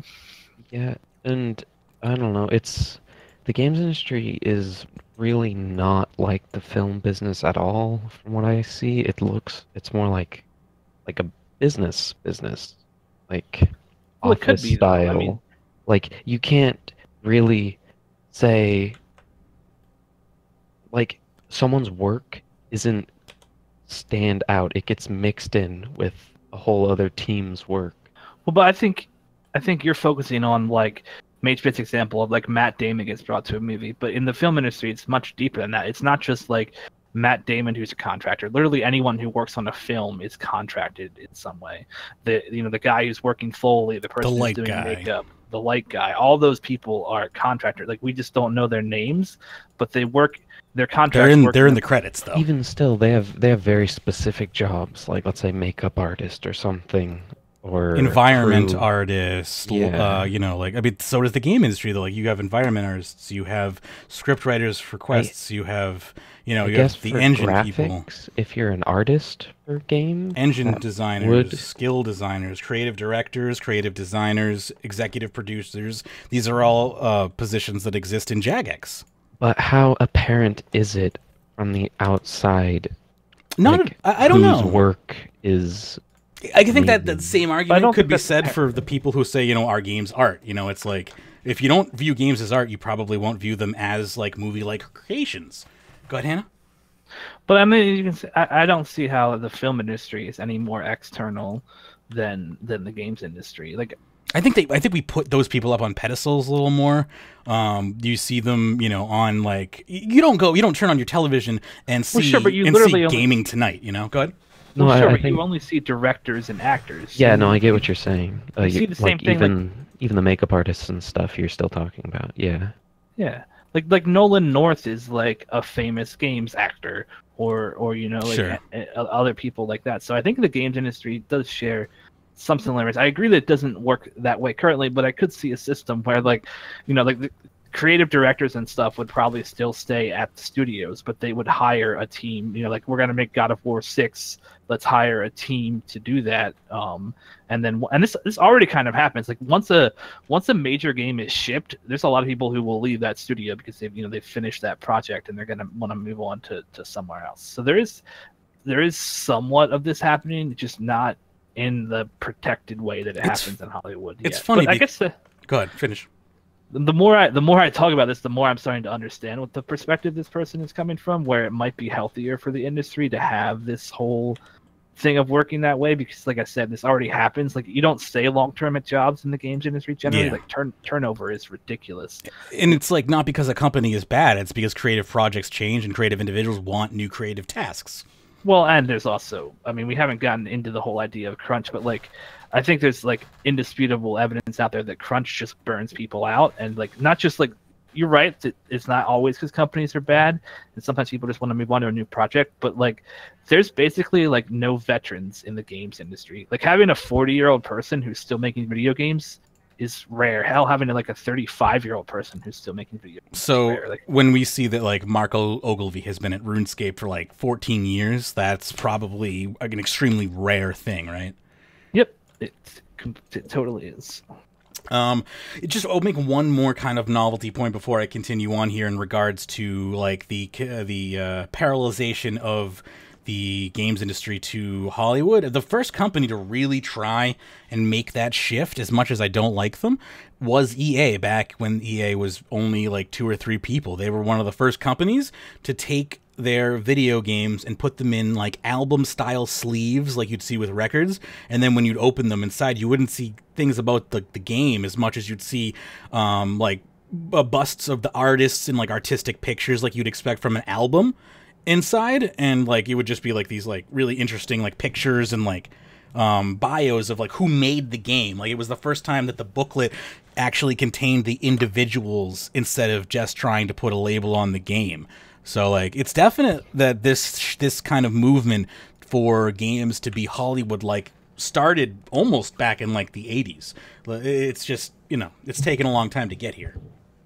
The more I think about it, the more I'm going back on what I'm saying, and it actually lines up, like, the more it lines up in my head with the film industry. I kind of feel the same way. When we started this article, I was kind of disagreeing with this person, but I can see, I don't disagree. I kind of disagree that we shouldn't try to unionize the games industry now, but I can also understand the idea that, you know, if we could move the industry more towards a Hollywood approach, it might be good long term. Yeah, I think a Hollywood approach is not a bad idea for the games industry. Good. But it doesn't mean that I think that like unionization should not happen now, because like this is even harder to pull off than just getting unions to happen in the first place, right? Like, and so like to me, it's like, sure, if I want to live in an idealistic world, I could see where this is great, and if we could make this happen tomorrow, I'd be all for it. But like something needs to happen now, and this is going to take way longer than giving workers unions right now in the games industry, which I think is important. I would agree with you there. I think unions in our current climate is still advantageous. I'm going to continue on here with the article. Work is being outsourced to specialized houses in cheaper locations around the world, much like how the visual effects business moved out of Los Angeles and the Bay Area, she says. Southeast Asia and Eastern Europe are becoming increasingly attractive options to bring down the cost of development. Quote, it used to be that we did the entire game under one roof and your team was modest in size, she said. Now we do most things with distributed development with external partners. If you look at something like The Last of Us or more recent Uncharted, I don't even know how many outsourcing companies must have been working on it. Nothing is done under one roof anymore. Visual effects, environment art, props, and similar elements are just treated all over the place, leaving the studio with room to work on the core design, programming, art, and other iterative game aspects. Quote, but everything also can be done out of house, and even a lot of indies are doing games that way these days. They're not all sitting under one roof either. Being able to do remote work has made it possible, and I think all of those things are going to motivate big structural changes that then may require some sort of unionization, because they're going to be independent contractors without having health insurance or any sort of safety net. So again, things like the Writers Guild in the Hollywood industry I think makes sense. But when it comes to individual contracts, like again, art, you know, when you're talking about actors and voice artists and stuff like that, I don't see the problem with Hollywoodizing it. But again, things like writers guilds and stuff like that, I think special effects guilds, actors guilds, stuff like that, I think are still important to making sure that the individual is protected. Any final thoughts on that? Good to go? All right. Popping open a few more articles here. We can continue on. That was a good one. I really, gamesindustry.biz, it's a mixed bag. And I know that they I appreciate them because they take articles from people who I may not even agree with. Like it's a hit or miss there. Sometimes I'm yelling at the article. Other times I end up pleasantly surprised. This seems to be one of those times. All right, moving along to a post coming from the RuneScape official forums, Lifecycle of Treasure Hunter Items. This was posted by Mod Salin. He says, hello. In keeping with more communication and experimentation mentioned in the recent live events devlog, we want to implement the item lifecycle plan we mentioned in the next couple of weeks, and therefore give you some more information and get your input into what you'd like to see first. So we plan to create a life cycle in which all items will be made available via Treasure Hunter, eventually free to everyone in-game. As it stands, we currently have several years' worth of content that is shelved or no longer available that we want to start using straight away. To start with, we'll follow with the current format. the following format. Though this is the first time we've done this, we may refine it over time. Item becomes available on Treasure Hunter. 1 year later, the item becomes available via another method, such as a time-limited method or Solomon's General Store. 1 year later after that, the item is earnable in-game via the Thaler Store, shards similar to elite skilling outfits, etc. And at some point after that, the items are made free to all through a simple claim. These timelines are approximates and may vary according to the item or promotion. So basically, you have year 1, item is available via some sort of in-game promotional that will require RNG and you to spend treasure hunter keys. Then in year 2, you'll have a straightforward way of purchasing it via a time-limited event or just straight-up rune coins. Year 3, you'll be able to just get it in-game just by playing, either via Thaler or some other in-game method similar to a minigame or, like that. And then year 4, it'll just be straight-up available to you just by claiming it presumably via the cosmetics interface. Wait, they said that? This is what it says right here. Through a simple claim. I completely missed that part. Yep. So at some point after that. Yeah, it's not specific. It says a minimum of 4 years down the road, it will be available for free claim. Now, I guess that makes sense because after 4 years, old cosmetics generally look like shit in this game, so that's probably why they don't care. Like, go look at 4-year-old Solomon Store stuff; it's bad. Yeah. So I honestly think that that's a pretty decent timeline.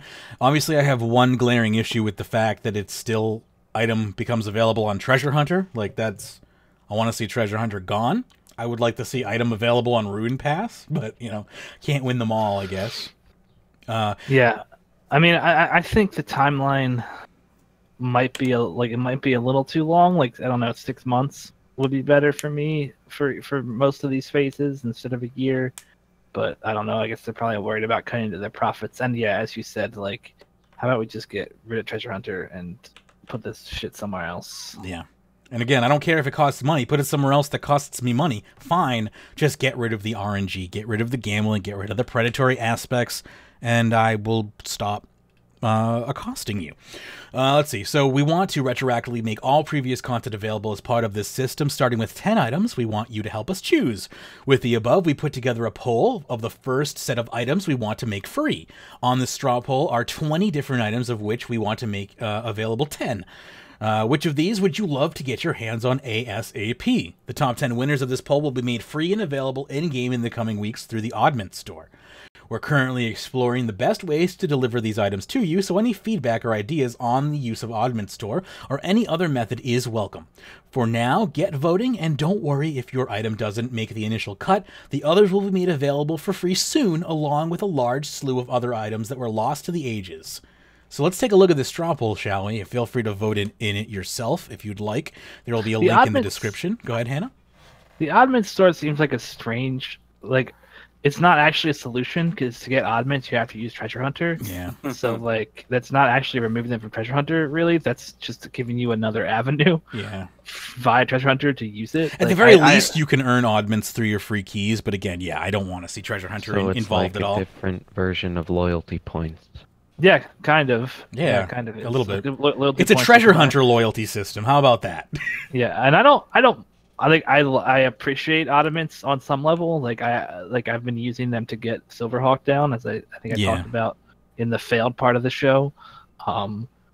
But yeah, you mean the whole show? What? Sorry. I think. Oh, sorry. Go ahead. No, you go ahead. I was gonna say, I think in the limited capacity it is now, it's great. But if they shove it into the niche of putting it there, for previous content, that's not something I would want to see. Yeah, they need to make to me that what they should do is make a new kind of the elite outfit currencies, the fragments. Make a new fragment that you just earn by doing anything in game, and then those fragments can be spent on on these items that they want to bring into the game. Call them loyalty fragments. Just get some of the oddments from the earn some rune coins. What'd you say, RM man? Well, they could just use oddments in that way. Yeah, you just randomly, as you're playing the game, oddments. Yeah, you get random oddments. That would be fine. use the already Maybe it'd existing have to be a system. super low rate because I mean you can get Sure. stuff like lamps and shit like that off the oddment store, which is why. So, Yeah, so it'd be hard you to make balance, you make a really odd oddment, and those ones can only be used for like specific things. Really oddment. Yeah. Oh my god. The odd ottoman. Anyway, so they're gonna. Here are the items available, all 20 of them. Apparently, we're having some maintenance done outside. I hope that's not too loud. Large gnome ball tunic, gnome ball shorts, Ceradamus ceremonial top, ceremonial roll bottom, armadillion, same deal, Zamorak, same deal, godless, same deal, coronet of spring, summer, autumn, and winter. I want those. Those are going on my list. Hey, you can only select one of these. Alright, so I can only select one. Astromancer robe, top, bottom, and hat. Gloves or boots. I don't know. Why is this only a select one straw poll? Shouldn't you be able to select like 10? Or at least any you want? Anyway, I personally want to see the coronets released, or the Astromancer suit. Those were the most important to me. Anyone else? Yeah, they are doing straight up yard work out there. I have no idea what any of those are. Yeah, I was about to say the same thing. The Astromancer. Oh yeah, Astromancer was from World Event 2, so you wouldn't know it, Hannah. The Astromancer is a pretty interesting outfit. It's probably one of the better rewards here, I would say. Did they have microtransactions in World Event 2? Yes, it was a World Event 2 themed microtransaction. Yeah. Oh, of course. Yeah, there was an outfit that was the Astromancer got you up to Tuska, and then Treasure Hunter had a Astromancer's outfit on it that you could only get via Treasure Hunter, of course. Anyway, I would like to see the Astromancer outfit. It's a pretty cool outfit. Oh my god, I hate the fact they're literally using a jackhammer outside of my house. I can't. Oh, none of us hear it. I don't think it's coming through your audio at all. Okay, chat, let me know if it's coming through on the live stream if you can, because I don't know how it couldn't. But if it's not, cool. All right, Lifestyle. That's Lifestyle. We're almost done anyway. We only got 4 posts to go here. They're long. So this post is a parent post to our main post. 2 years for elite skilling outfits to be available for earning in-game after release. This is the community's comments on these, I suppose. The top post here is just ripping things out of contests, give people a physical or spiritual boner or something. Because, I mean, it's not just for elite skilling outfits, right? Or it's not specifically for elite skilling outfits. That wasn't the idea here at all, right? Yeah, elite skilling outfits have been promised in their own way. They haven't set a guaranteed time frame, but to try to like say that this is the new approach for elite skilling outfits. First of all, no new elite skilling outfit is going to hit on Treasure Hunter, and so like what if even if this was the case, we'd have like a year to wait until the final elite skilling outfit came out. Like this person is just looking for something to complain about, and it doesn't actually fit the reality of what Monsalen's post was trying to say. Like elite skilling outfits are like a completely different subject that we've already talked about, and like it's already being addressed in different ways. Yeah, it seemed to me they were going more for the cosmetics that come out of Treasure Hunter and that they're looking to put in, or at the worst, you know, the tier 75 hybrid stuff that they come out with sometimes. Well, and it would probably be stuff like Silverhawk boots and shit like that as well. They haven't come out with that kind of stuff in a while, have they? Nope, they haven't. I mean, I guess, are Silverhawk boots free on the Ottoman store? They are if you don't own them, yeah. So I guess those are already in game in that sense, which is kind of cool. So we already have those added to the game, which is nice. But I don't know. I mean, who knows what Jagex will do in the future with Treasure Hunter? I mean, I think they've kind of moved away from adding. Like, that's the one battle that, like, RuneScape players, we like to pretend like we haven't won any battles about Treasure Hunter, but I think the one battle we have won is, you're kind of right, where they're, like, yeah, they're still giving away fuck tons of XP, and that sucks, but they aren't, like, adding, like, game-augmenting items to Treasure Hunter, or at least haven't in a very long time. Like, the last thing I can think of is, like, the Nature Sentinel outfit, but I don't know, is there anything and other than that that's been added recently that's been, like, this actually affects gameplay in a way that you can't get any other way? I don't think so. Right? No, it's been they've pretty much toned down on that type of stuff after we had a stern talking to the upper management, and I say by we I mean the RuneScape community, and by the RuneScape community I mean Reddit.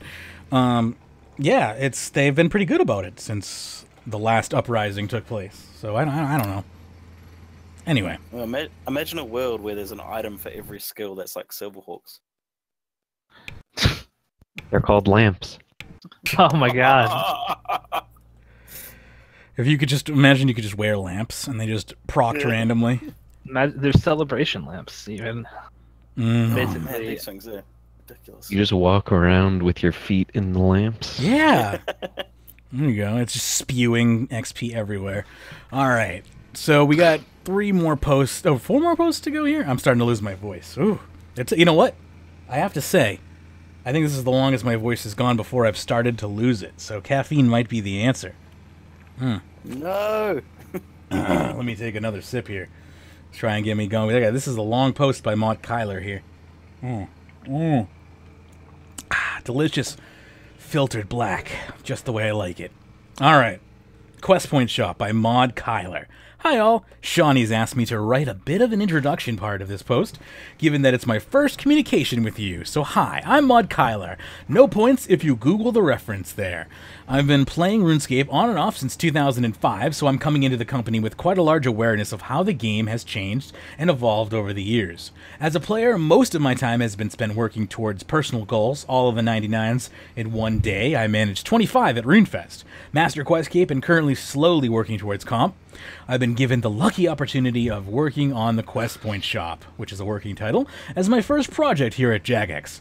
As a Master Questcape owner myself, this is an area of RuneScape that I'm passionate about, so I want to make sure this update is as amazing as it can be. To do that, I want your help. This project is still in the early stages of development, so now is the perfect time to get your input in on it and help shape it into something that you'll be excited about to be rewarded by. Some of the questions I have for you include: what are the top things, up to 3, that you want to see in the I can't talk. What are the top things up to 3 that make you want to do a quest? What are the top things up to 3 that discourage you from completing a quest? What sort of rewards would you like from the Quest Point Shop? One of the things we've been discussing in the studio is whether or not someone with max quest points should be able to unlock everything on release. Alternatively, should they have to decide which rewards they value most, only being able to unlock further rewards as more quests are released? I'd love to hear your feedback about this and get a bit of dialogue going. So in order to help me make some posts, in order to make the most of your feedback, try to design this project with as many players in mind as possible. I'd really appreciate it if you could include the following information. What type of player are you? What is your current number of quest points? How long have you been playing RuneScape? And what are your combat levels and skill totals? So first up, let's talk about the idea of a quest point shop. Pro or against? Personally, this is a big pro for me. I like quests, but often need the incentive to do them, or I won't do them. So the idea of a quest point shop really appeals to me. I mean, I like the idea. I don't know what would be available in it. That's like my biggest question is like, what are you going to put in this shop? Like, yeah. And they don't really. It doesn't even sound like they have any idea yet. And like, I don't know what you could add that would make me care, I guess. Yeah, I'm not against it, but I don't see any reason why it should exist. I think Rubik has a great idea. Yeah. Bank space, free bank space would be a great reward for doing quests. What does quest like? I don't understand. Bank why space. it has to be quest point. I don't know. Bank space is precious, and questing is just like, I don't know. It's something that. Well, I think. Yeah. No, Ribbit's argument comes down to the fact that you have to use so much bank space while doing quests. I think that was part of like that is a good point. Each quest adds a bunch of new stuff, which is an interesting point. But I also feel like bank space shouldn't be tied to something like that. Like bank space should just be a given. Like one of the most frustrating MTX in the game is the fact that bank space or action bars or presets are sold. Like those things shouldn't be locked or monetized in any way, in my opinion. Like it just hurts Yeah. Same. playing the game. But I don't know. Maybe it's okay, and it's okay as a reward. But I'd rather just see them add a bunch more bank space for free without an unlock. I don't know. I feel Yeah, kinda weird about it. this update does not sound like something for me. I am not the quester at all. Like, Ritual of the Majra took me like a year to finally do when I had the requirements and everything already. Like, I was doing one quest like a week. It's so bad. I really like quests, but I just don't know, like, what kind of rewards would motivate me to want this shop? I mean, like, I don't know. I like the idea. It's just weird that they don't have, like, that they're basically asking the player for every idea for this shop, I guess. Is kind of what the point of this article is. Yeah, they're just like, yeah, they are fishing for ideas for sure here. I don't know if they have any ideas they're holding back from us or not, but I don't have any ideas at the moment. And I also, like, they ask, should everyone who has max quest points, like, be able to unlock everything? I think no, but I don't think that there should be some kind of, like, false, like, you can only unlock so many items at this time. Like, I think there should just be so many items in this shop that you can't unlock all of them. Not that. Yeah, you have to make like a choice, right?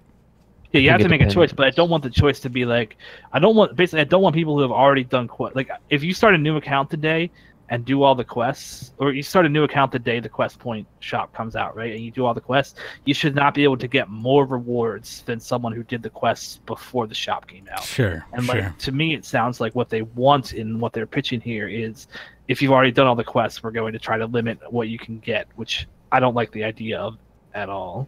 The Fortress Gaming's comment. I just want more incentives to do super low level quests with no rewards. I think that's fair. Is like if you're new to the game and there's a buttload of new quests, or if you're just not a quester and you need to get a bunch of old quests done to get up to where like your friends are or whatever.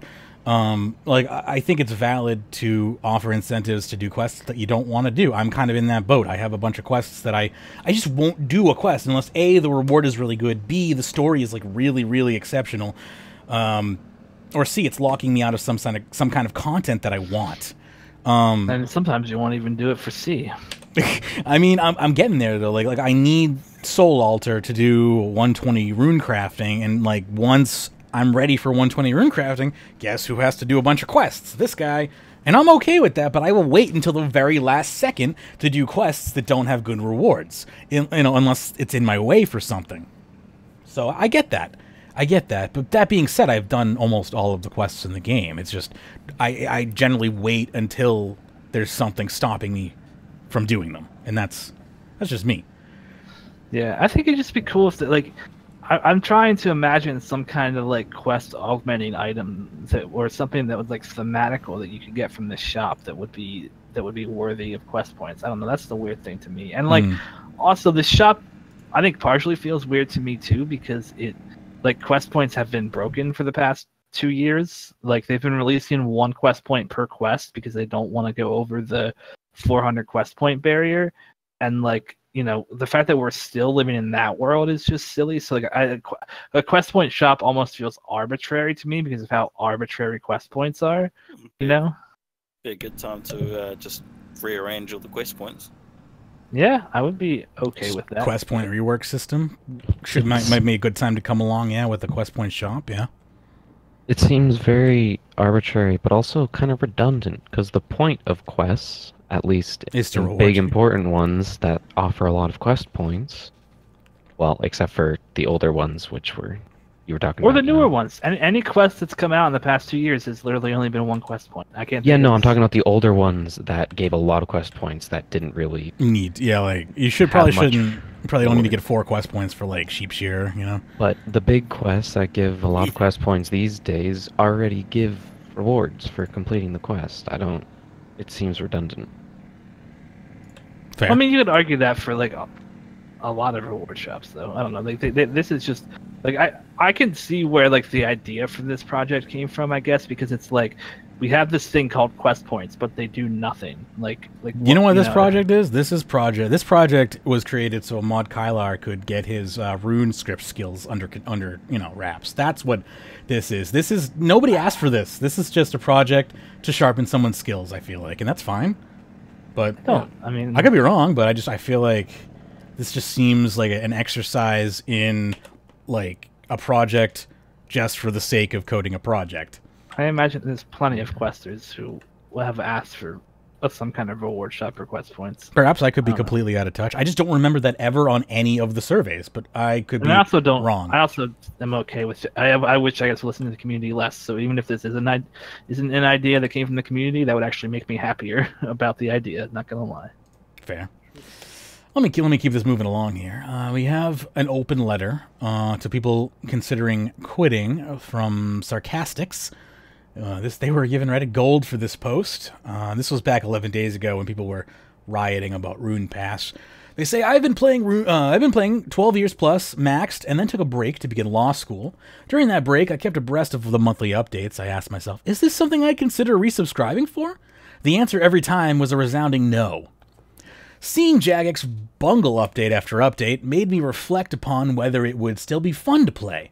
The answer to that, too, was no. Let's briefly explore why it's time to cancel your membership. 1. Quality of updates. This is the doozy. Updates have decreased in quantity, quality, and QA. Jagex has broken its promises to us multiple times and tries to sugarcoat MTX as optional. When we respond to that it's not acceptable, they sternly assert that it is necessary. That's not true either. RuneScape was never designed to be a cash cow for an investment company. Jagex's MTX investment is placing too much on the game's infrastructure.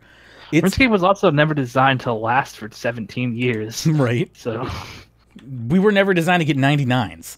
It's like trying to build an industrial skyscraper on top of a mom-and-pop's coffee shop foundation. That's about the only true thing that they've said in this so far.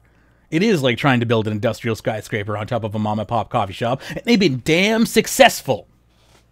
Number 2. Yeah, and the Gowers are the ones who built it. They built the foundation, for sure. And they also built the giant industrial complex that sits on top of it. Like, the Jagex as a company was built by the Gowers. Sure, they didn't add microtransactions, but the idea that, like, up until 2010, the RuneScape was just some tiny game that was a mom-and-pop shop just doesn't track, you know? Number 2. Jagex's responses. Jagex's responses to players are tepid at best. Further, they've made it abundantly clear that they are not going to change. Perhaps this is because they're still making a profit from RuneScape.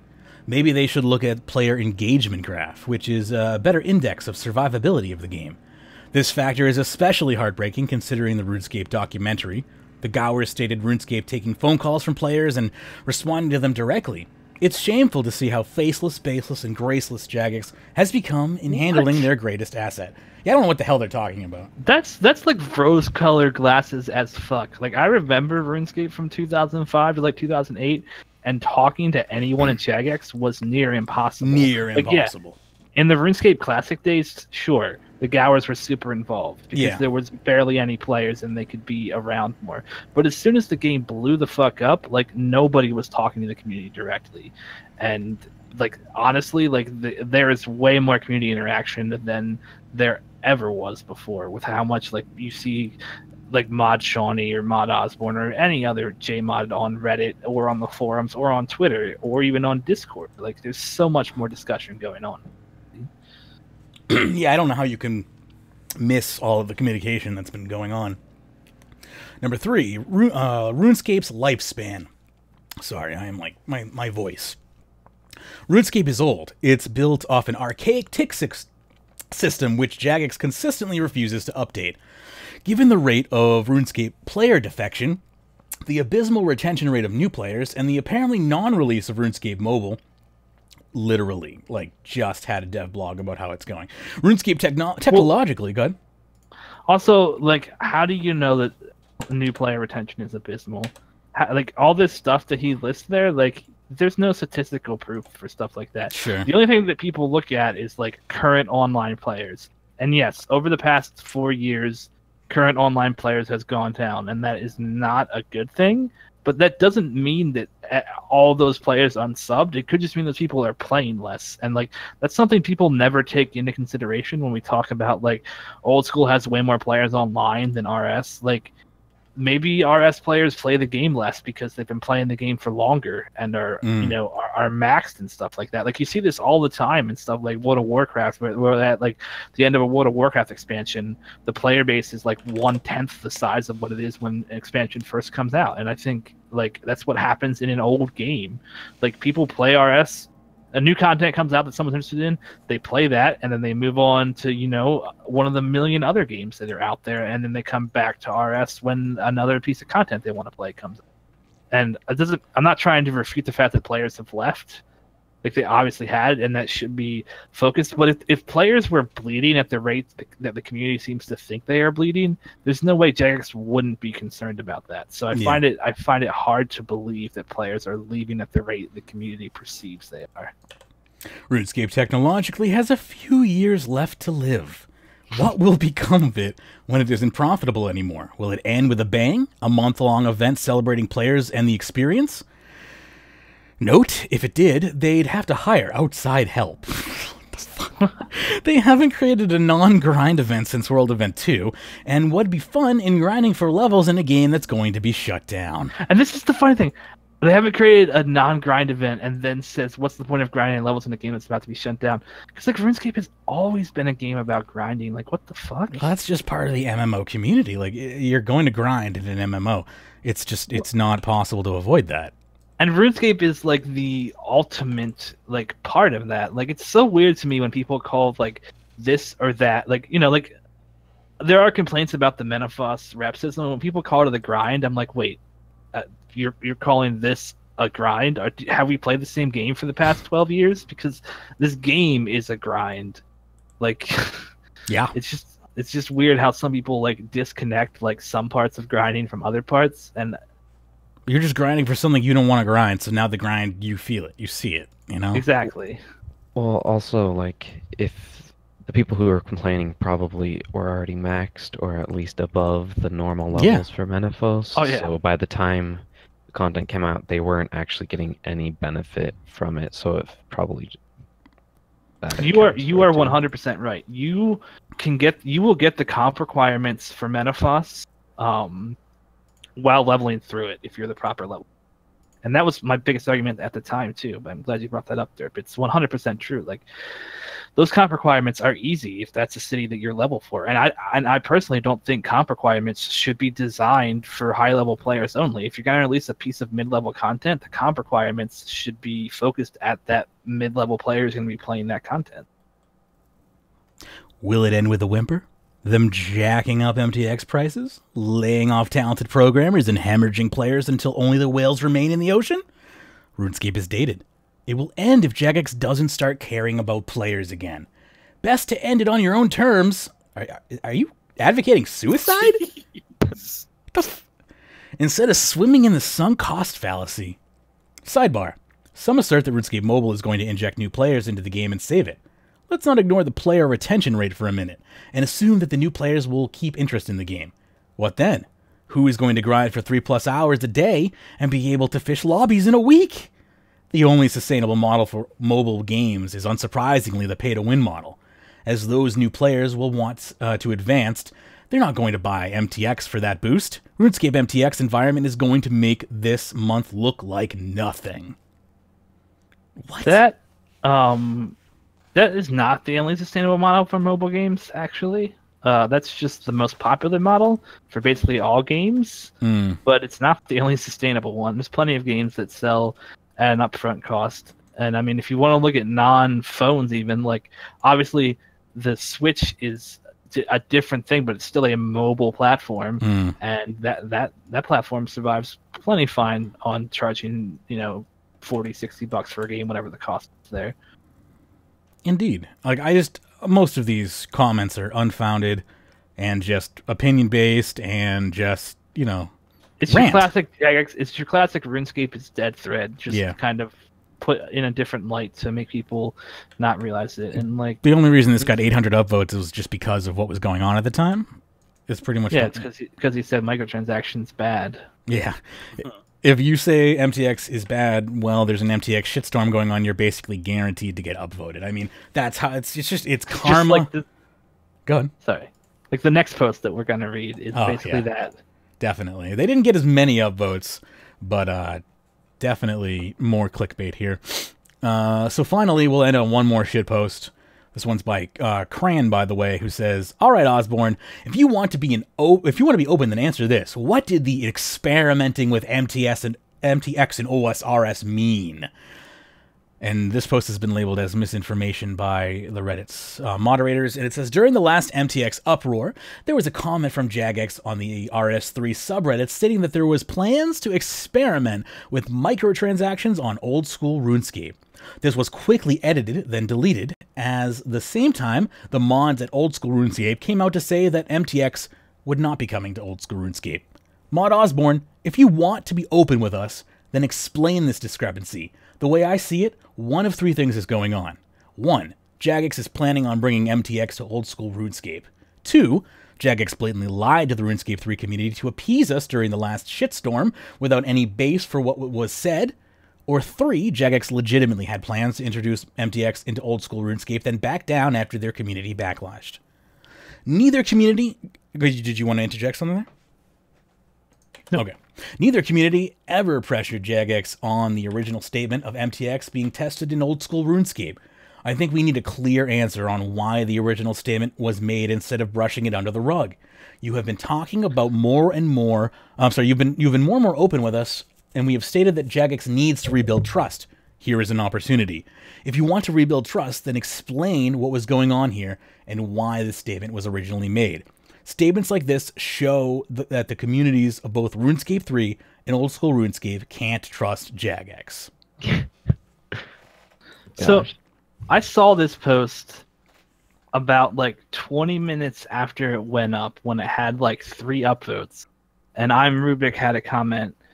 I don't recall Jagex ever saying that. Well, I'm paraphrasing. He's like, I don't recall Jagex ever saying that. Do you have proof of this? And I replied to Rubik and was like, I think he's referring to that time last week when a journalist was on the site asking and accidentally said, which is what he's referring to. There was a journalist who asked, like, what do y'all think about microtransactions being added to Old School? And the guy replied to me and was like, yeah, I misheard. I got the facts wrong. But instead of updating his post in any way, shape, or form, he just left it. And now it has 120 upvotes. So like 120 people have read his post, think it's the truth, and have probably moved on from the topic.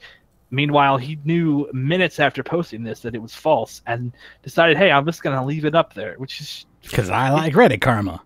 Yeah, exactly. If you post something that's false and you find out it's false and you don't do something to correct that, you're just a fucking asshole. You're part of the problem.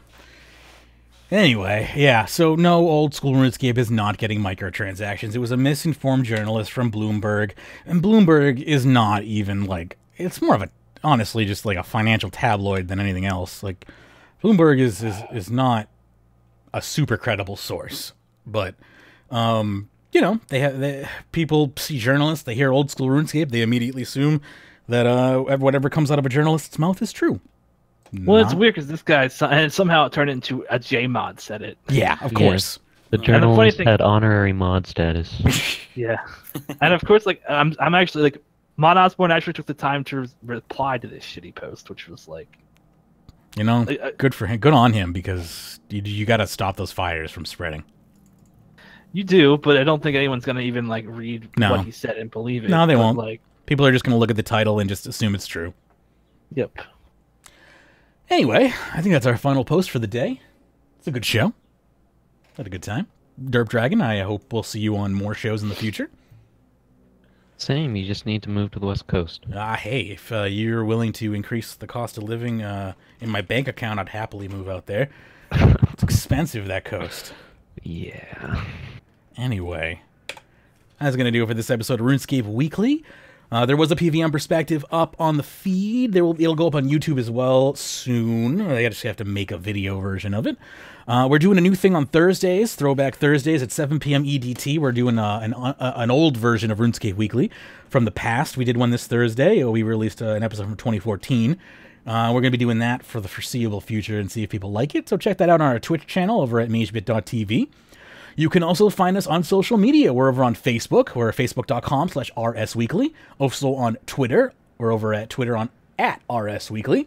You can also find us in-game in our clan chat, Kill, Skill, and Chill, or runescape.club over on the web. You can check out my progress at runescape.expert. You can check out our YouTube channel at runescape.video. You can check out our Discord channel at runescape.chat. And the podcast archive lies at runescape.today. Anyway, that's going to do it for this show. Thank you so much for tuning in. Big special thanks to our top patrons, including David, F6, Sudwood, Rookie A, Cody T, and Nora. Thank you for your ongoing support, and not just to our top patrons, all of our patrons. Thank you so much for allowing us to be able to do the show. We wouldn't be able to do it if it wasn't for you, so thank you so much for continuing to support us. And that goes not only for our patrons, but including all of our listeners live and after the fact. Thank you so much for supporting the show by listening to it and giving us an audience. So we'll be back to do it all again next week. Until then, and as always, happy scaping.